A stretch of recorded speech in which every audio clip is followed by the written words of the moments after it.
அம்மா என்னம்மா என்ன பண்றீங்க? நாளைக்கு விநாயகர் சதுர்த்திமா, அதனால் பாத்திரம்லாம் தேய்ச்சி கழுவி எடுத்துன்னு போகிறேன். பூ மஞ்சள் வச்சுடுவேன். இன்றைக்கி நைட்டு எல்லாத்தையும் முடிச்சுடுவேன். நாளைக்கு காலையில் எழுந்து பூஜை பண்ணுவேன். அமாவாசை எப்படி வந்து 2 பட்டு வந்ததோ அதே மாதிரி வந்து விநாயகர் சதுர்த்தியும் மாதிரி வராரு. ஆமாம், இன்னைக்கு ஆரம்பிச்சிருச்சு சதுர்த்தி. ஆமாம், நாளைக்கு ஒரு 3:45 போல் வரைக்கும் தான் இருக்குது. வருதுதான், இது போயிடுது. அதனால் அதை செய்ய முடியாததுனால நாளைக்கு செய்துக்கலாம். காலையில் முடிச்சுட்டா முடிஞ்சிடுது. விநாயகர் சதுர்த்தி காலையிலே இருக்குது, மணி 3 மணி வரைக்கும் இருக்குது. அதுக்குள்ளே நம்ம சாமி கும்பிட்டுடலாம். 2 பட்டு வருதுன்றதுனால ஒன்றும் பண்ண முடியாது. எல்லாமே அமாவாசையும் அப்படி தான் வருது. இப்போல்லாம் அந்த மாதிரி தான் செய்துன்னு இருக்கிறோம். நம்ம சாமி கும்பிட்றோம், இறையும் வராது. அவ்வளோதான். மனசார சாமி கும்பிட்டுன்னு இறைவனை இது பண்ணுறோம், வழிபடுறோம். பின்னாடி ஒரே வந்து மா இலை வந்து காஞ்சி விழுந்து குப்பையாக கிடக்கு. இப்போ திருப்பி பெருக்கி எடுத்து இப்போ தான் எரிச்சுதே. இதெல்லாம் அப்படியே இதுவாக இருக்குல்ல. ஓகே, எல்லாமே தேய்ச்சி முடிச்சாச்சா? தேய்ச்சி முடிச்சாச்சு. தண்ணியில் போட்டதுனால அலசி எடுத்துக்கிறேன். அலசி எடுக்கிறேன். இது தேய்க்கவே எத்தனை மணி நேரம் ஆகுது? ஒரு 2 மணி நேரம் ஆகுதுமா. பூஜை சாமான் தேய்க்கிற அன்றைக்கே இப்போ 2 மணி நேரம் ஒதுக்கணும். அப்போ தான் செய்ய முடியும். இது வந்து குங்குமம், ஆமாம், மஞ்சள் விபூதி வைக்கிறதுக்கு வாங்கினது. கடைசியில வந்து இதுல வந்து வெற்றிலை பாக்கு வைக்கிற அளவுக்கு மாத்திட்டோம் நாங்களே. அது என்ன பண்றாங்க, அந்த குங்குமம் வேஸ்டா போயிடுது, எடுத்து கொட்டிடுதுங்க. ஆமா, அதனால அது வைக்க தேவையில்லான்ட்டு வந்து அலசி எடுத்துட்டு வீட்டுல போய் வச்சு அங்க அம்மா கடன்னு தொடச்சிருவாங்க. ஆமா, தொடச்சாதான், இல்லைன்னா கருத்துங்க. சாமி ரூம் வந்து மாப்பிங் போட்டியாமா? போட்டேன். ஆனா நீ போறதுக்குள்ள என்ன பண்ணி வச்சிருக்குமோ தெரியலையே பொம்மாயி. என்ன பண்ணி வச்சு தெரியல. எங்க பொம்மாயி சுவிட்சா போய் வச்சிருக்கோம், அதனால எங்க அம்மா மாப்பிங் போட்டுருவாங்க. போட்டு தான் வந்தேன். இப்போ போயிருந்தாங்கன்னா தொடச்சிட்டு போட்டு தான் ஆகணும். போட்டு தான் சாமி பாத்திரத்தெல்லாம் அதில் வச்சு துடைக்கணும். குங்கும மஞ்சள் வைக்கணும். குங்கும மஞ்சள் வைக்கிறதுக்கு ஒரு 1 மணி நேரம் நான் நம்ம சேர்ந்து கடன்னு வச்சிருவோம். இவ்வளோ தேய்ச்சி போட்டு என் கை எப்படி கருப்பாயிடுச்சு பாரு. அந்த அளவுக்கு வந்து படிஞ்சு இருக்குது. அப்படியே எவ்வளோ கரையேன்னு ஆயிடுச்சு. அவ்வளோ பலபலன்னு தேய்ச்சோம். இப்படி ஆயிடுது. அதுக்கு தான் வந்து உடனே போய் துடைக்கணும், இல்லைன்னா அப்படியே கருத்து போகுது. ஆமா ஆமா, எப்படி இருக்குது பாரு. என் கையே கருத்து போச்சுன்னா பாத்திரம் எல்லாம் நிலைமை இருக்கும். ஓகேம்மா, அதை எடுத்துட்டு உள்ள போட்டா அவ்வளோதான். இந்த தண்ணி ஊற்றிடலாம். தண்ணி வந்து ஊற்ற அப்படியே இப்படி ஊற்ற வேண்டியதான். வெயிட் பண்ணு, நானே வந்து ஊற்றுறேன். இல்லையா, துடைக்க ஆரம்பிச்சிட்டியாம்மா? துடைக்க ஆரம்பிச்சிட்டேம்மா. இல்லைன்னா கருத்து போயிடுமா. இப்போவே கருத்து போன மாதிரி ஆயிடுச்சு. ஏன்னு தெரியுது. இந்த டைம் வந்து ஃபுல்லாமே வந்து நாங்கள் சபீனா யூஸ் பண்ணலை. சபீனா போடலாம். அதனால தான் அந்த பிளாக் இருக்கு. அந்த பிளாக் அந்த இது தேய்ச்சனால பிளாக்கா. ஆமா, நாங்க வந்து இது மட்டும் தான், பீதாம்பரி மட்டும் தான் யூஸ் பண்ணோம். அந்த கருப்பு அப்படியே தெரியும். ஆமா, ஓகே. அதனால தான். ஆனா எல்லாமே வந்து ரெண்டுமே வந்து பலபலப்பு தான். எங்க அம்மா வந்து புளி எல்லாம் போடுவாங்க. அந்த மாதிரி இந்த மாதிரி கலர் கையில வர மாதிரி வராது. இந்த பீதாம்பரியால தான் அந்த மாதிரி இது வரும். ஆமா ஆமா, கருப்பா வருது. சபீனா போட்டால் இந்த மாதிரி வரையே வராது. கரெக்டா சொன்னீங்க. புளியும் சபீனாவும் இதுக்கு பளபளப்பா பித்தளை கொண்டாடுக்கலாம். ஆமா, அதனால தான் பிளாக் ஆகுது, வேற எதுவும் இல்லை. ஆமா ஆமா, குங்கும மஞ்சள் எல்லாத்தையும் வச்சு விட்டுறாங்க. 2 பேரும் தான் அதை யூஸ் பண்ணுவாங்க, நான் பண்ண மாட்டேன். ஆமா, நாங்க தான் யூஸ் பண்ணுவோம். சபீனா தான். சபீனா புளி பளபளம் தான் இருக்கும். நம்ம எண்ணெய் ஊற்றி ஏற்றுறதுனால பிசு பிசுன்னு ஆயிடுது. அந்த இடம் மட்டும்தான். மிச்ச ஏடெல்லாம் அப்படியே பளபளன்னு இருக்கும். அந்த எண்ணெய் ஊற்றுற இடம் மட்டும்தான் பிசு பிசுன்னு. அதுக்கு தான் நம்ம தேய்க்கிறது. ஒரு காலத்துலலாம் எங்க அம்மா வாரம் தேய்ப்பாங்கப்பா. வாரம் ஒரு வாரம் விட மாட்டேன். வாசலுக்கு கூட கொஞ்சம் வாரம் வைக்கணும்.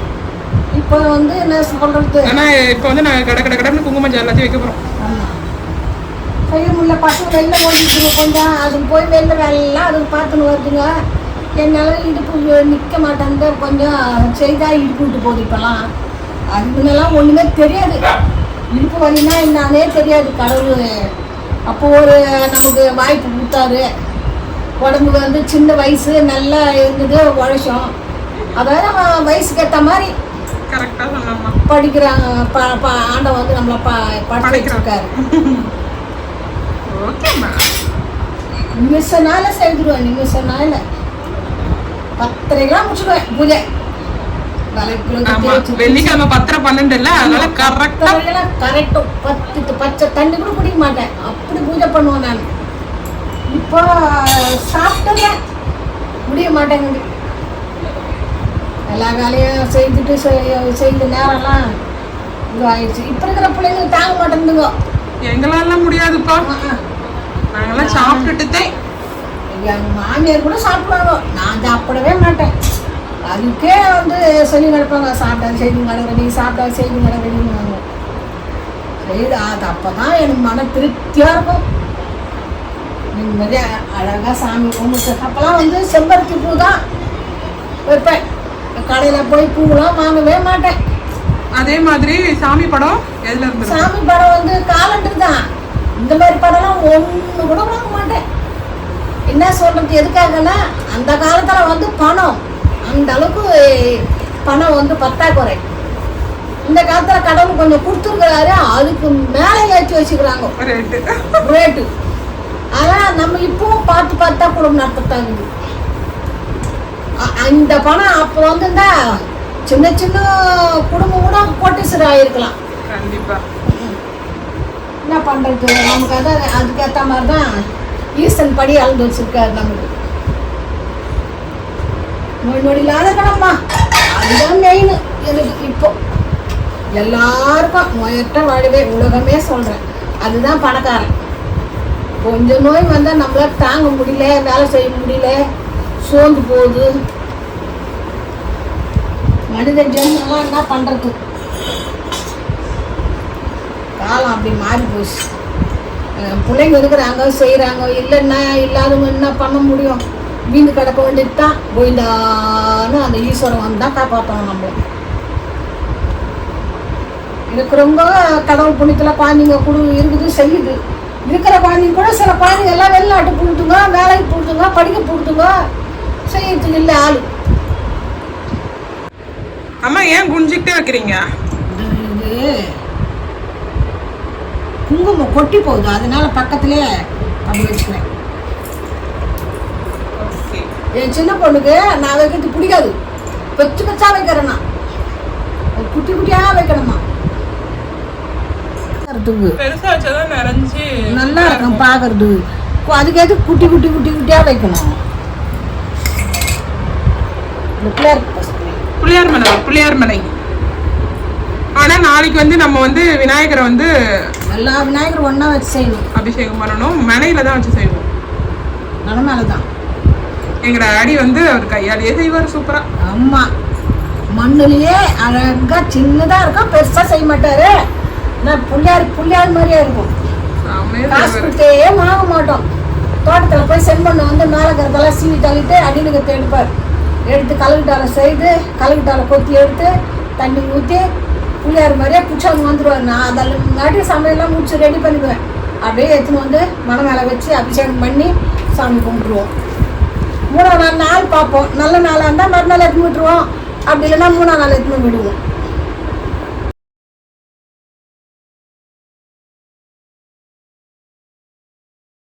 மஞ்சள்லாம் வச்சு முடிச்சிட்டோமா, இப்போ வந்து அந்த இடத்துல அரேஞ்ச்மெண்ட் பண்ணுறதுக்கு அங்கே கோலம் போட்டு வச்சிருவேன்.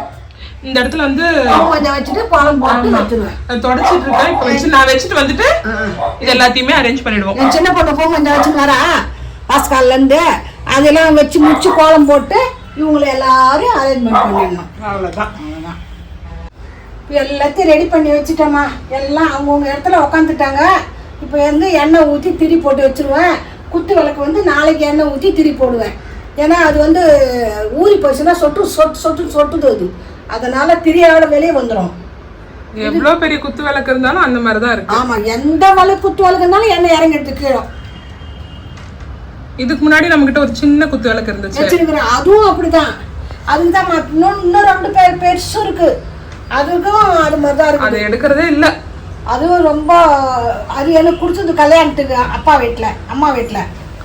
அது இது வந்து நானே எடுத்தேன், சின்னதாக இருக்கட்டும் அப்படின்னு.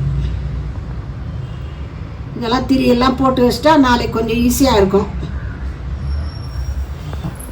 இது வந்து நாளைக்கு நான் வெள்ளனே எந்திரிச்சு எல்லாத்தையும் கடன்னு சமைச்சு முடிச்சிருவேன். விநாயகர் வேலை முடிஞ்சிச்சுன்னா அதுக்கப்புறம் சாமி கொஞ்சம் கம்மி தான். வெள்ளிக்கிழமை கும்பிடுவேன், அவ்வளவுதான். விசேஷம். அடுத்து தீபாவளி தான். அதோட தீபாவளி வருது. தீபாவளி வந்து கார்த்திகை வருது.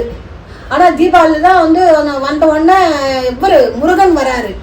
7 நாளைக்கு சஷ்டி, அது வந்து கும்பிடுவோம். அது 7 நாளைக்கு அது முடிச்சுன்னா அப்புறம் கிருத்திகை. அதுக்கப்புறம் சாமி கம்மி தான். 6 மாசம் சாமி, 6 மாசம் பொங்கல் முடிஞ்சாதான் கம்மி. அதான் சொல்றேன், 6 மாசத்துக்கு இப்படி 6 மாசம் கம்மி. வேலை என்னைக்கும் இருந்துட்டு தான் இருக்க இறைவனுக்கு.